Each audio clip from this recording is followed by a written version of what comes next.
Here are 10 things that I quit that saves me or makes me money. I quit not believing that I can do hard things. I used to kind of be one of those people that I'd see people accomplishing things and I'd be like, must be nice. Then I thought, wait, no, that really would be nice. Why not me? Why can't I do that? Turns out I can do that, and you can do that too. I can pay off my car in full, because I did. I can open a Roth IRA and grow it with very minimal effort. I can pay off my mortgage in half the time planned. Okay, that one didn't happen yet, but I'm putting it out there in the universe and I'm working toward it every single day.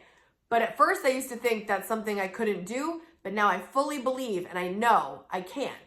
I quit not believing I can do the hard things too. I quit keeping up with the Joneses. They always say that comparison is the thief of joy, which I think is true. But it's also the thief of everything in your wallet and a super drainer of your bank account.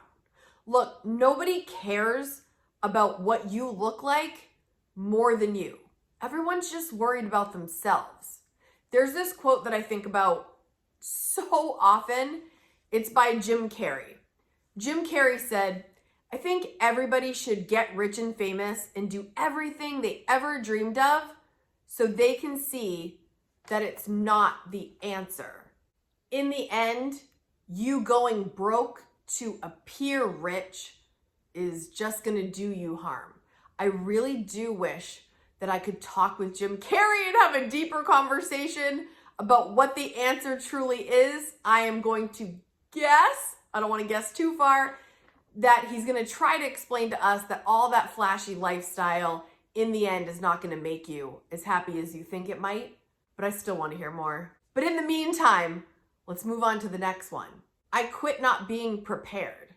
In fact, back in 2017, that was actually my word of the year, prepare.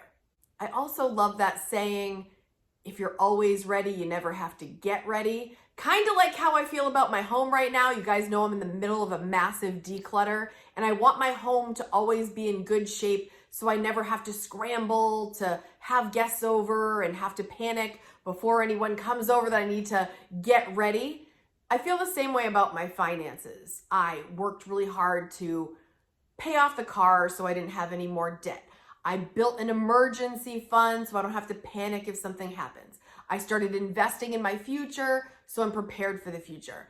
I quit not being prepared and just flying by the seat of my pants. It's not the thing that makes me feel great, so I quit doing that. I like to be prepared. I quit paying myself last. Instead of, like my earlier days, when I would not prioritize savings and it would actually be an afterthought / maybe a thought if I remembered to save.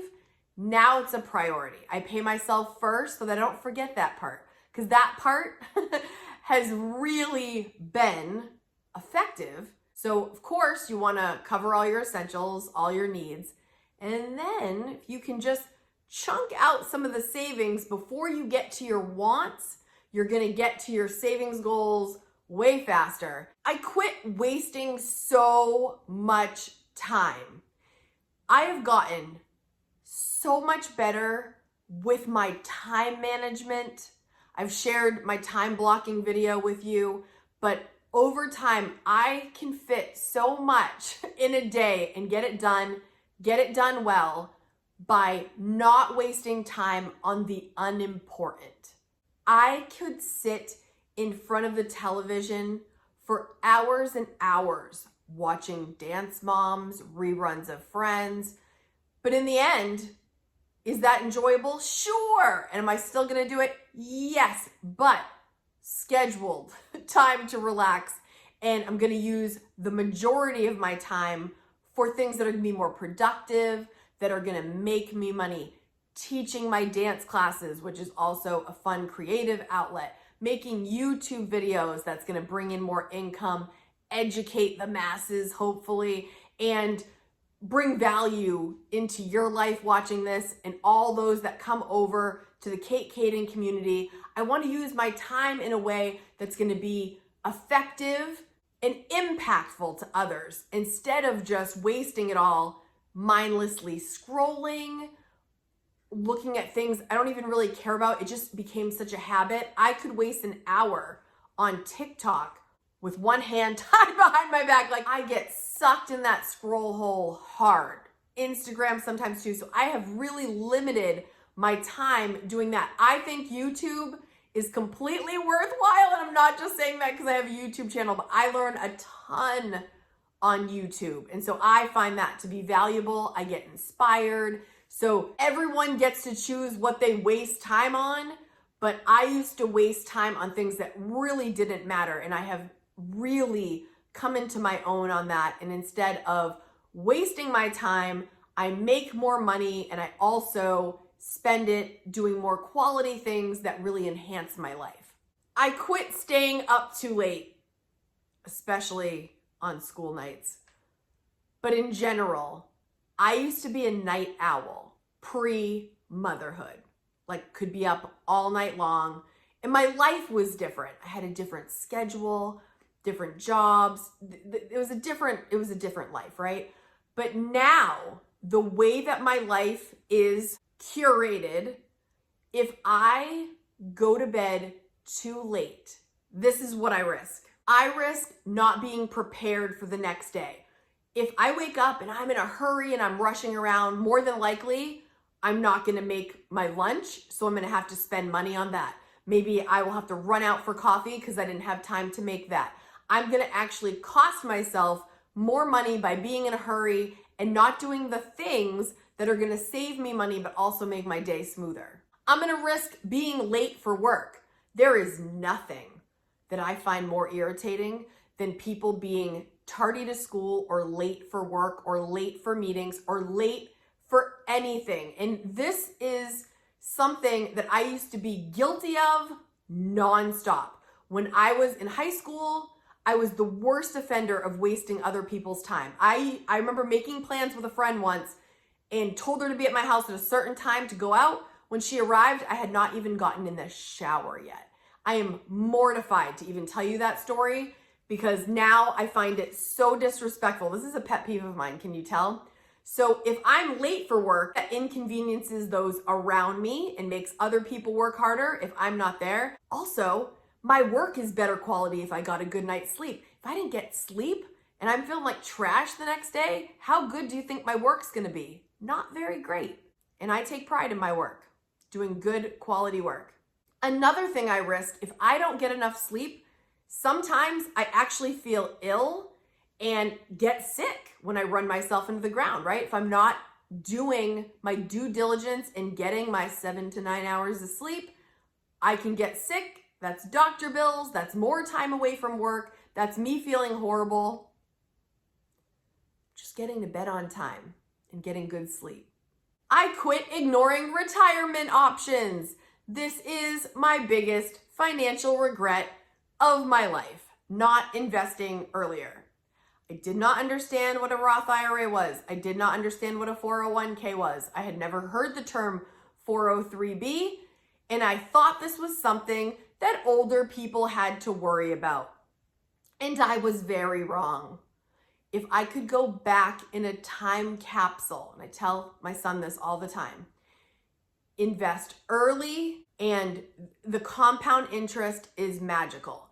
I didn't start any kind of retirement steadily until my late 30s. Again, have I mentioned this is my biggest regret? If you're hearing this, whatever age you're hearing this at, the best time was 20 years ago. The next best time is today. It's something you should consider now and start now. Even a little bit will grow exponentially over time. I quit carrying a credit card balance.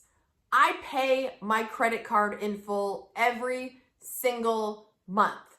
There was a time back in the day, I was using my credit card like it was free. I think the worst of it, I got up to about $10,000 in credit card debt.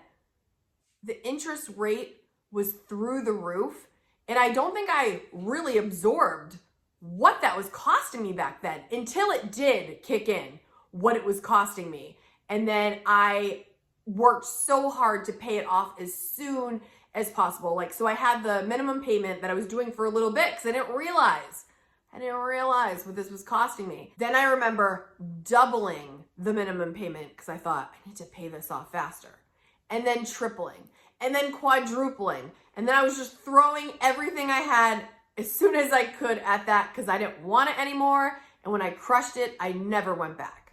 I quit keeping memberships or subscriptions of things I don't regularly use.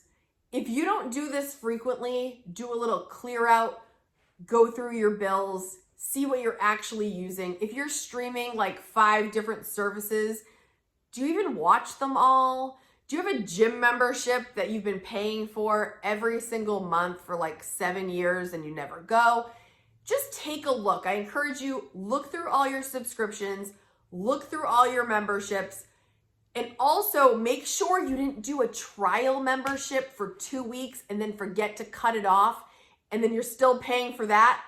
It happens. Look, it happens. So just give it a little bit of attention and make sure you're not paying for something that you don't use. Get rid of it. I quit not knowing my worth.